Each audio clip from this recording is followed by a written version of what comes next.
as the All Shall Perish thing is kind of fizzling off because they wind up switching out all the members and all that, I get a message from Last 10 being like, hey, we need a singer again on this Carnifex tour. Now it's like, it's after Soulless Hymns has been out, so I think it's 2015 at this point. Yeah.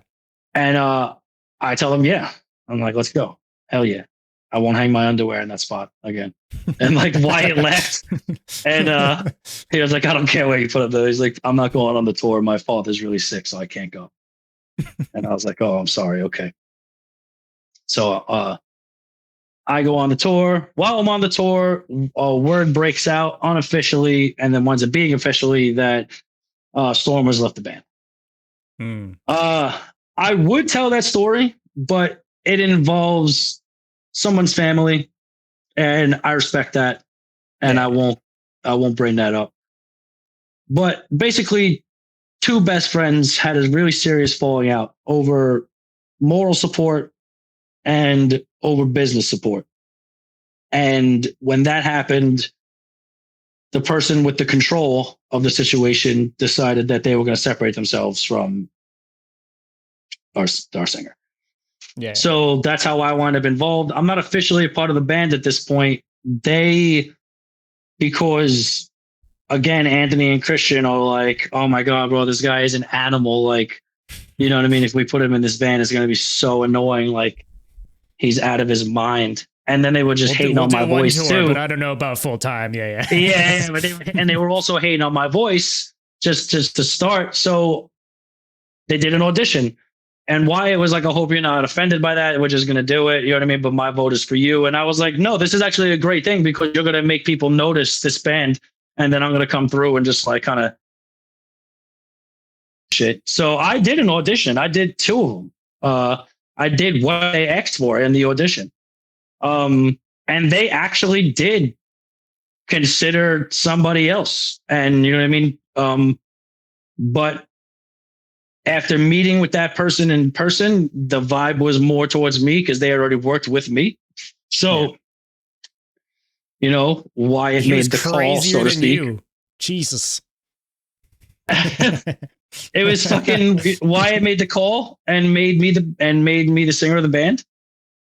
I'm in the studio and then we start recording the Violet Sound. And I think the first song I demo with Wyatt is Bloodlust.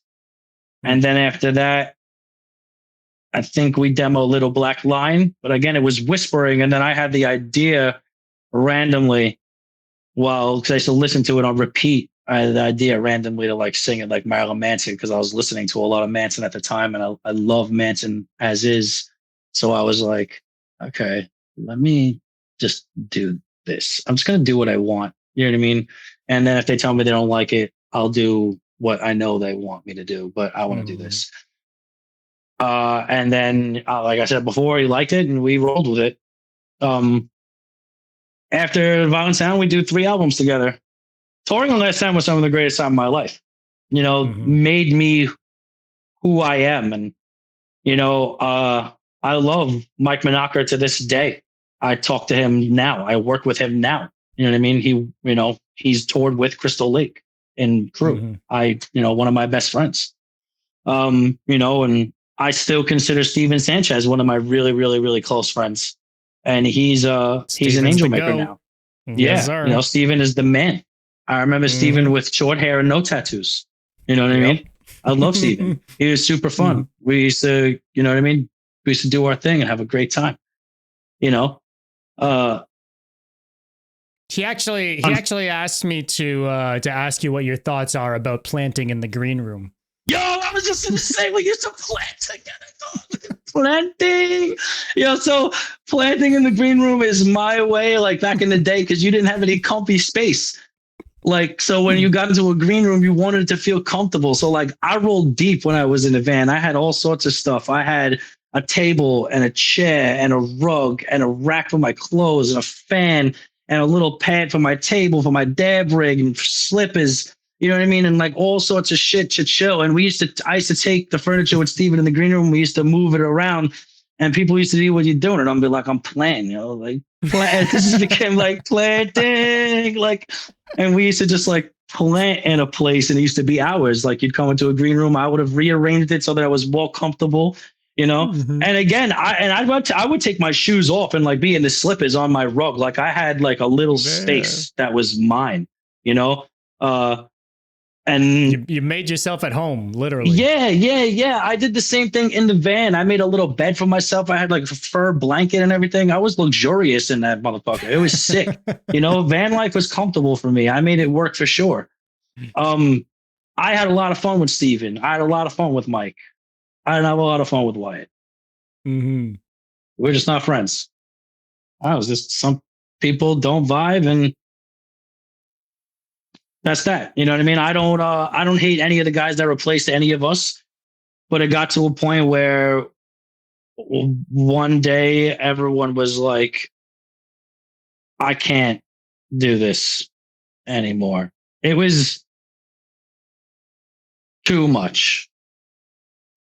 I don't think anything is going on wrong with them now. I think everyone has a good time now. This is just my experience. I think everyone is having a blast now. I think it's totally different in that camp now. But just us as people, it doesn't mean that one person is bad. It was just the combination of The us together. We didn't like each other. Personalities and Yeah, personalities are just different. It doesn't mean that he's bad or I'm bad. It's just we just didn't like each other. And it wasn't just me that he didn't, that had a problem with him. Like, everybody else had an issue too, and for different reasons. And it just came to a head one day for everyone, and we were like, okay. And I just had the right people in my life at the time to strong enough to walk away from that, because I was scared, because I loved what I did. And I loved the fans, even though some of them hated me. I loved it anyway. I loved touring in that band. I loved all that music.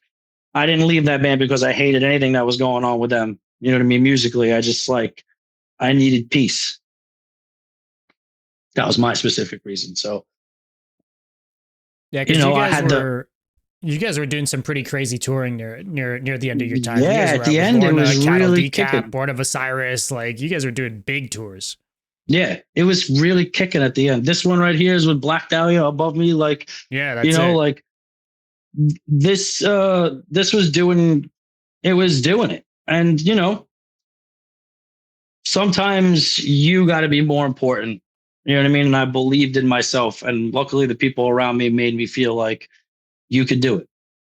You know what I mean? Like, you're not tied to this. You can do it. Like, you right. Like, it's not the end. It's not like I get it though. There's like a sense of like you're currently doing the biggest things you've done in music. Yeah. It's like a hard thing to step away from, right? I knew that it meant going home, but that was great.